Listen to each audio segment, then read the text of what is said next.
Paytm के इस बुरे माहौल के अंदर मैंने सिर्फ कंपनी का एक नंबर चेक किया। उनकी बैलेंस शीट पे जाके इन्वेस्टर प्रेजेंटेशन के अंदर ये नंबर आप चेक कर सकते हैं कि कंपनी के पास कैश ऑन बैलेंस शीट इस टाइम कितना पड़ा है।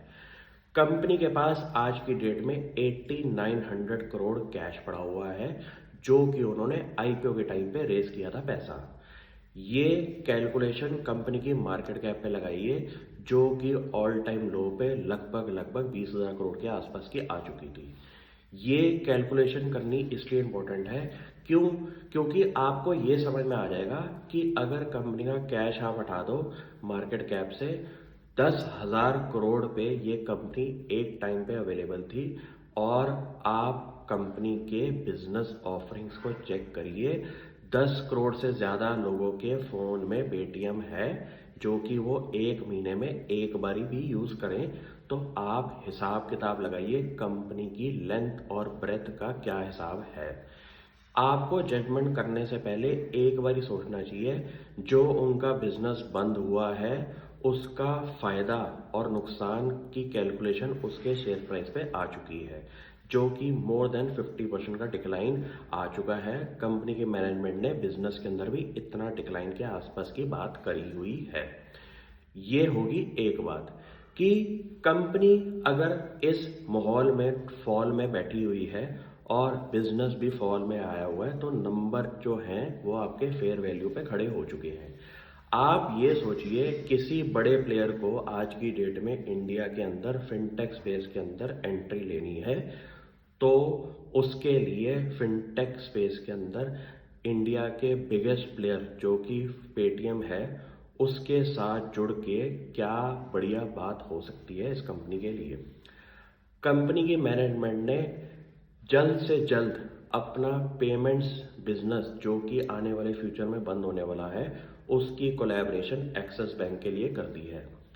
ये सिचुएशन पे एक अच्छा प्रमोटर और को फाउंडर और मैनेजमेंट वही है जो कि जल्द से जल्द डिसीजन ले और अपनी सिचुएशन को काम करना शुरू करे।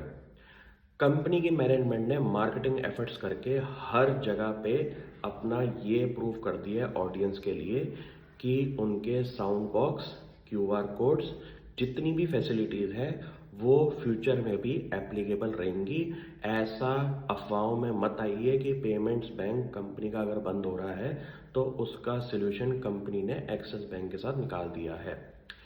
ये कैलकुलेशन करनी इसलिए इम्पोर्टेंट भी है कि अब सबसे बड़ा बिजनेस अगर कंपनी का आने वाले फ्यूचर में खड़ा होगा, उससे पहले कंपनी अपने आप को स्टेबल करने के लिए क्या करेगी।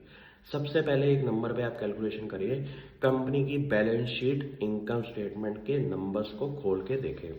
उसमें आपको एक बड़ी रेवोल्यूशनरी चीज़ मिलेगी, कंपनी का एम्प्लॉय कॉस्ट। आज की डेट में अगर कंपनी का बिजनेस कम हुआ है और कंपनी अब फ्यूचर में अपनी एम्प्लॉय कॉस्ट को कंट्रोल करने के लिए मेजर्स ले, आप ना हिसाब भी नहीं लगा सकते कि ये फिनटेक स्पेस की कंपनी है, जहाँ पे खर्चे अगर कम होना शुरू हो जाए और बिजनेस वापस चलना शुरू हो जाए, कैलकुलेशंस के अंदर बहुत बड़ा ऑपरेटिंग लेवरेज का प्ले आता है, जहाँ पे बिजनेस बहुत बढ़िया कैश फ्लोज बनाना शुरू कर देगा। ये पहली बार इंडिया के अंदर ऐसे किसी प्रमोटर के साथ दिक्कत नहीं हुई कि उनका बिजनेस जो है फॉल हुआ है, शेयर प्राइस फॉल हुआ है। इंडिया में किसी भी फेमस प्रमोटर, को फाउंडर, मैनेजमेंट के साथ पूछिए ये वाली बात कि पास्ट में भी ऐसी चीज़ें होती हैं। बिल्कुल हाँ, 50% 60% शेयर प्राइस टूटना बड़ी आम बात है फेमस कंपनीज के लिए भी। ये पेटीएम भी इस माहौल से वापस आएगा, और जिस दिन वापस आएगा आप इस शेयर को पकड़ नहीं पाएंगे। आप टिप्पणी देने से पहले चेक करिए कंपनी की बैलेंस शीट के अंदर नंबर्स की कैलकुलेशन क्या है।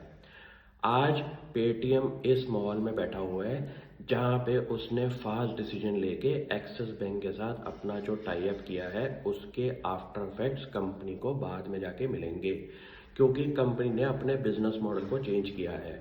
चेंज करने से कंपनी आज की डेट में अभी भी अपने बाकी बिजनेसेस में फोकस करेगी, जो कि उनके फ्यूचर में भी चलने वाले हैं। ये टाइम होता है राइट टाइम कि आप अपने डिसीजन मेकिंग स्ट्रांग रखें। नंबर्स पे फोकस करेंगे तभी शेयर प्राइस में भी कॉन्फिडेंस आएगा। आपको नंबर्स नहीं पता होते इसलिए आपको डर लगता है। Thank you.